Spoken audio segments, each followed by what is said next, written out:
Welcome to Kickstart Our Morning at NTV. Thank you so much for being and joining us. If you're just joining, if you have been a part of the show from the start, well done to you. You can be a part of the conversation by going to our social media platforms, NTV Uganda on Twitter and Facebook. Now, when President Museveni issued the nationwide stay-at-home orders, politicians around the country started paying the price. Those feeling the brunt hardest are the MPs staying in urban constituencies. Through home visits, calls, messages, constituents make their requests made, and last week it came to light that MPs had allocated themselves 10 billion as part of the 304 supplementary budget that was passed to mainly deal with the COVID-19 fight in the country. Now, some of the members said, no, we do not want this money. One of the MPs that was at the forefront saying that this money is much needed was Honorable Ssemuju Ibrahim Nganda, who is the MP of Chira municipality, and he agreed. Now, for some time, this money might bring help, but how about how this is playing into the politics of the country? Joining us for that conversation is Honorable Ssemuju Nganda himself. Welcome to Morning at NTV, Honorable. Thank you. Now we'll start off with just what the experience is like for you as a member of parliament in these times. At the beginning, I think almost all of us MPs wanted to play a symbolic role. When the president announced the first measures closing schools, we went around buying containers, distributing soap, tried to sensitize the constituency, because in the area where I am an MP, of course I am also a resident, many people didn't take this as serious as they ought to have at the beginning. So we went around trying to sensitize them, distributing containers, distributing soap, and I had actually thought that's where it will end. One measure led to another thing. When the president announced that public transport has been banned, now you can't move, hell broke loose. I have spent the last couple of days, every single day, picking a plastic chair in the morning, sitting in my compound, because I had collected all my books from Parliament and start to operate an office at home, thinking that I'm going to read every single book I have not read. But every single day, people are knocking at my door at 5, yet the curfew is supposed to end at 6:30. Honorable, help me, children are crying. Some carry those children. Pregnant women at the gate, they want to go to hospital. So this is how I live my day. I wake up, do some exercises, pick my chair, sit in the middle of the compound, and begin opening for people, one after another. It's a huge burden to the family, but I have no option. Well, Honorable, just to take you back for a minute, you said once some of these measures were announced, you as a member of parliament chose to go ahead and buy some things and give to the community. But taking a look at what the actual role of a member of parliament should be in these times, to be specific, of course, not everyone can say you planned for these rules. Of course, many things have changed. I'll tell you, at parliament itself, we are 465 MPs. Only 100 of us are sitting. Even quorum is not followed. The procedures, at one time, just to keep ourselves safe, we said even committee reports, it is only 4 people that are going to sign. So the role of an MP as laid out in the Constitution now is the luxury for me to discuss. That my role is legislation, oversight, appropriation. I have people at my gate. I remember when this man was announced, one of the colleagues who said I will not take it, I think one of the first was Honorable Zake. He even wrote to the speaker, please don't give me that money. He's now in jail. Why? They found him distributing food. Because if I am not going to distribute food, because you see, for me, my anger against almost everybody making noise, including many of you in the media, is that you are demonizing MPs as if we've gone to pick the money to enrich ourselves. What I go through, no any other Ugandan is going through, because people think the work of an MP is to take care of their welfare. It is not to go and pass good laws, it's not to go and do the budget and then follow the money. And that's why they are streaming at my gate. At the beginning, I asked one of the women that when the president announced that there will be stay home, did he also announce that you come home for food? And she said, MP, just do help me. There is a woman who came sweating. She's older than my mother. My mother is about 73. And she was calling me Tata, I am dying. The first day, because it was the first experience, I opened for some, I don't open for the others. My daughter, who is 10 years old, came and said, Daddy, the children are crying. I am a human being. So then I started opening. I have been buying maize flour from Mandela almost ever after 3 days. The first time I went there, I thought this is going to be a matter of 1 to 3 days. So the roles of the MPs, we know them. At least for me, at every rally when I went to seek for a vote in Chile, I was explaining, because we faced these questions. The trouble, and I even told the president, one time we had a discussion on one of the radio stations, and I told him, what we are going through has been partly caused by him. When he came to the constituency where an MP, he said, this road is bad because you have a bad MP. He started distributing money. He came to Nigeria. He was buying charcoal stove for women. And he said, you have a very bad MP because he doesn't do these things. Yeah.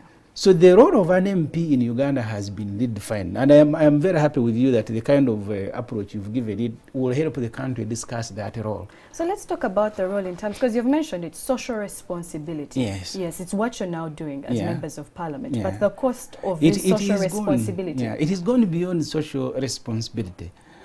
I am a second-term MP. I had resisted and refused to buy an ambulance. I said, it is not my duty. Government must buy ambulance. It became a very big issue in the last campaign.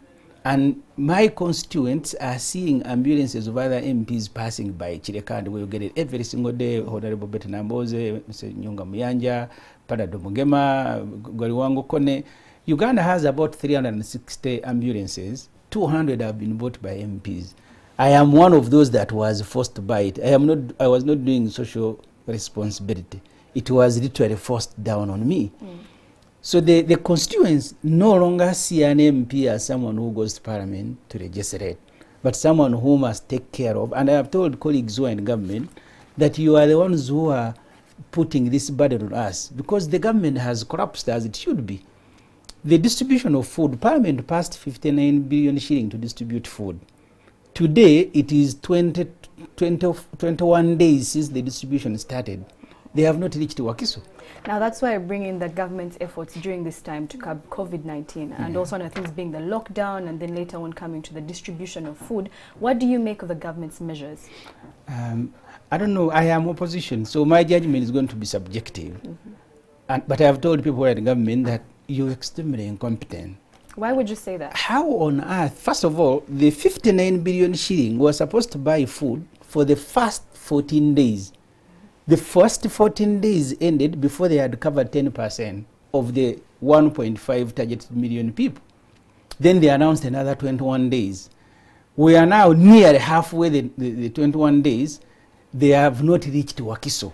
This food, I can assure you, will be distributed after. So you as an MP, what are you doing? Are you making a call? Are you trying to reach out? I have spoken to Musa Yocheru, who is responsible for this. At one time, response to that? I was pleading with him because I was forced to start porridge serving centers for people who are dying. I told him, if you can't reach, please give me maize flour. At least I continue with it. He said, okay, Ssemuju, I'll give you. I have called Musa Yocheru every day. Now he no longer picks my calls. I called Ogwang, who is my friend. Said, Ssemuju, okay, we are about to reach. I called Better Among. I have called everybody I can call. But knowing the incompetence of this government, I said, let me do, as a citizen, let me do what I can. And that's when this money was announced. And I said, in the past, I have returned the money for Tojikwatako. I have returned the money for NADS. I said, this time, please forgive me. I faced a situation I have never faced before. These are extraordinary circumstances. How do I abandon people at the gate and tell them, please, my role is to legislate, to go away? And then they see me on NTV, Akaunge is carrying a bag that I am returning money. Please, this is a luxury. I will look so insensitive that you have left people starving at the gate, and then in the evening, because you want to be a hero, they see you with a bag returning money like I have done before. I said, okay, I will go against all the conventional wisdom. This time, forgive me, let me feed the people.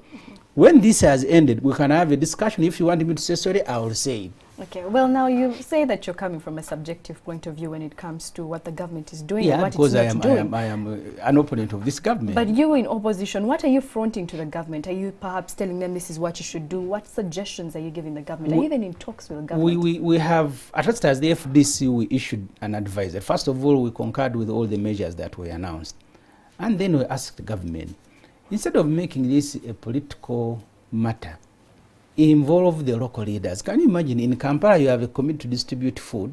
The mayor of Kampala area is not part of that committee. The mayors are not. The councillors are not. Who do they bring? My friend Ogwang from Teso. When it was time for locusts in Teso, it was Ogwang, because that is his area. When it is starvation in Kampala, it is the same Ogwang. You have Kafuz, who comes from somewhere in western Uganda. You have Echeru, who also comes from Teso. So I told them, and we've told them, please, you are doing politics. For me, in the constituency where I'm an MP, and that's why they can't arrest me for distributing food, I have a committee at each and every village. The food I buy, I don't stand before it and take photographs for the country to see me. But every single day, I send food and also give out food at my gate for those who come there. So the infrastructure to distribute this food already exists. But knowing this government, the first thing they did when we passed the money was to quarrel. You have inflated the prices. Then when they throw out the someone who had brought food, then they say now, okay, we now need it was now no longer inflation, but the food itself is bad. So they have been fumbling and fidgeting. And I can tell you the lockdown will end when they have not covered 50%. We advise them use the local leadership. The local leadership will distribute that food. In my constituency, in one day we will distribute that food. But they want to do politics. The president Yakutumide. So the president is, and that's what has delayed this distribution. Honorable, you mentioned politics. Now, taking a look at politics in this pandemic. Yeah. Honorable Zake, we have seen, has been arrested for distributing food. You mentioned that you see taking these pictures. Beaten. Now, in Western Uganda, there were some images that circulated where we saw politicians distributing food, but because they were wearing yellow shirts, they were kind of shielded in one way or another. And what is your comment on such? In Parliament, the woman MP for Chiotera reported that my other friend, the Minister for Microfinance, Kasoro, is distributing food accompanied by the military because he's an NRM person. When it is Zake, Zake was not only arrested, but he was beaten. Went to see him at Chireka, they said you can't see him. So, and that's why I'm saying these fellows are playing politics, but stopping others from, because for me, I said when I saw Honorable Nsereko being arrested that he's distributing food, I said, you see, if you're a government, don't stop him. Say food can only be distributed under the following circumstances. If you want to attach a whole barracks to escort him and then tell people to stay home, why would you stop him? So how does this affect our fight as a country? Bringing politics into this. It's going to be very difficult. First of all the rights have been suspended now. I have seen the president is now the one who determines which charges. Even before you are investigated, he says charge you with attempted murder. And you know the infrastructure, the government institutions. The moment the president says they should charge you with murder, at one time during walk to work, I was walking from Chireka, they arrested me at Banda and charged me with terrorism for walking. Eventually the DPP said, no, at least you reduced public nuisance, disobeying lawful order. I think COVID-19 has given the strong men in Africa and wherever they exist an opportunity to do what they have been doing unchecked. Today you cannot do politics, even if it is on computer, they will arrest you for misuse of computer under that law.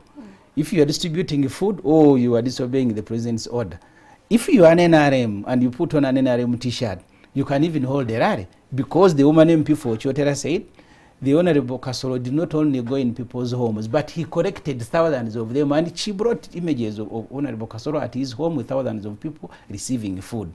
So it's a very difficult environment, and because everybody is consumed with his own problem, so you don't have embassies, you don't have foreign countries, so you die on your own and by your own. Well, let's take it to the general elections 2021. In one way or another, what we're seeing is simply going to spill over into 2021 with people, politicians and members of parliament trying to do all they can to secure their vote later on.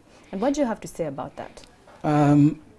First of all, I have no problem with an MP doing things they are not supposed to do for purposes of winning elections, because campaigns are just about that. My own fear and my argument is that those whose duty it is to regulate elections must be fair to all.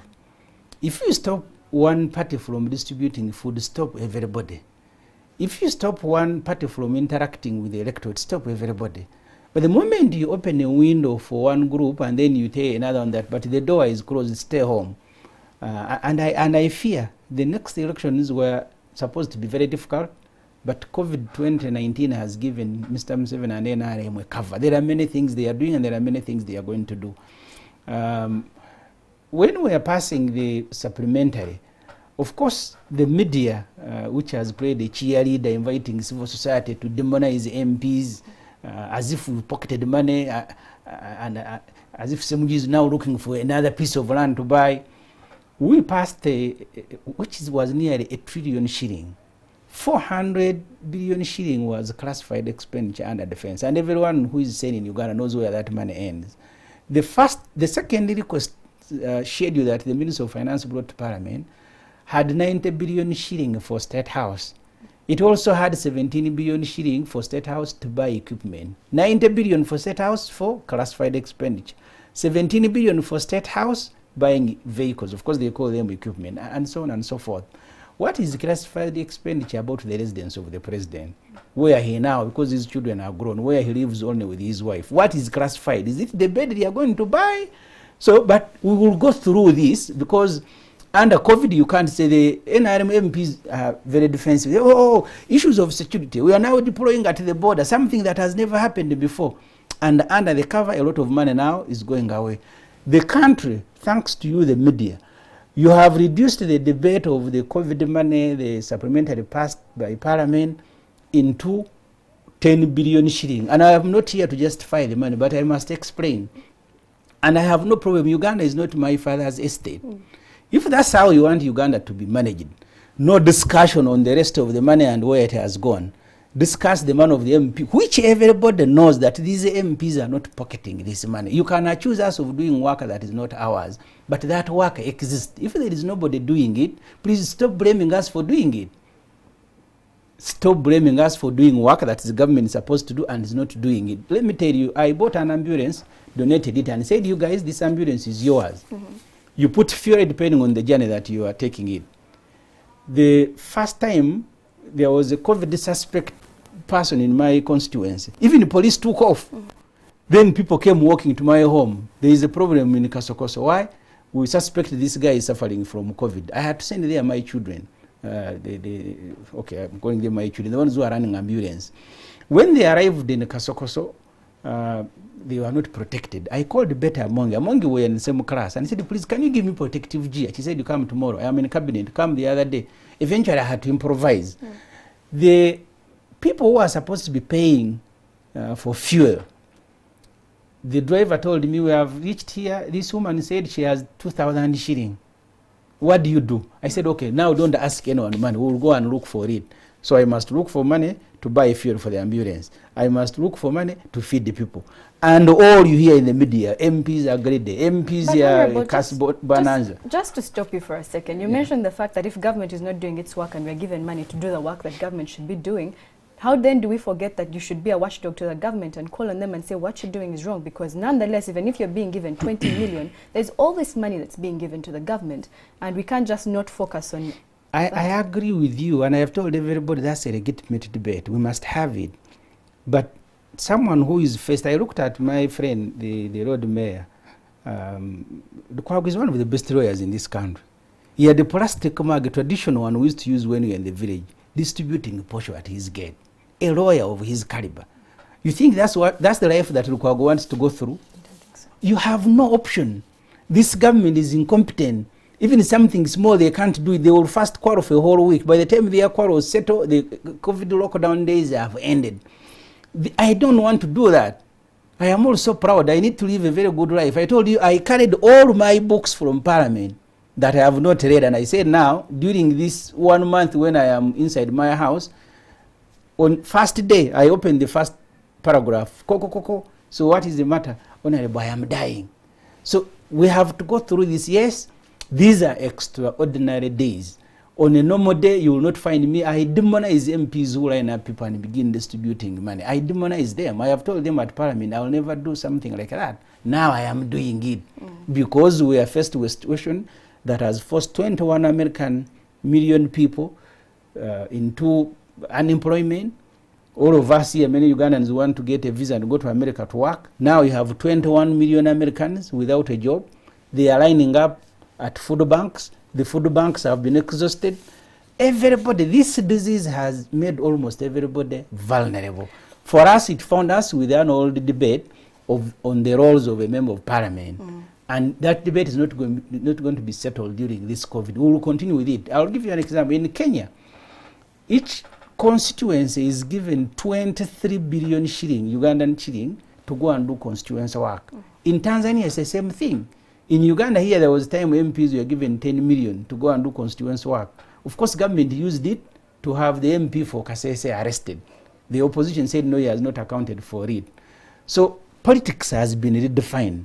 We must accept either we are going to play that politics or we fight to change it. Well, thank you so much, Honorable Ssemuju Nganda, for joining us on Morning at NTV this morning. In your words and what he has said, in these times, politics has actually been redefined within the country and is trickling down from just legislation to now social responsibility. Thank you for taking your time out to join us on Morning at NTV. Welcome. Thank you for having me. That does it for Kickstarter this morning. We're now going to take a short break.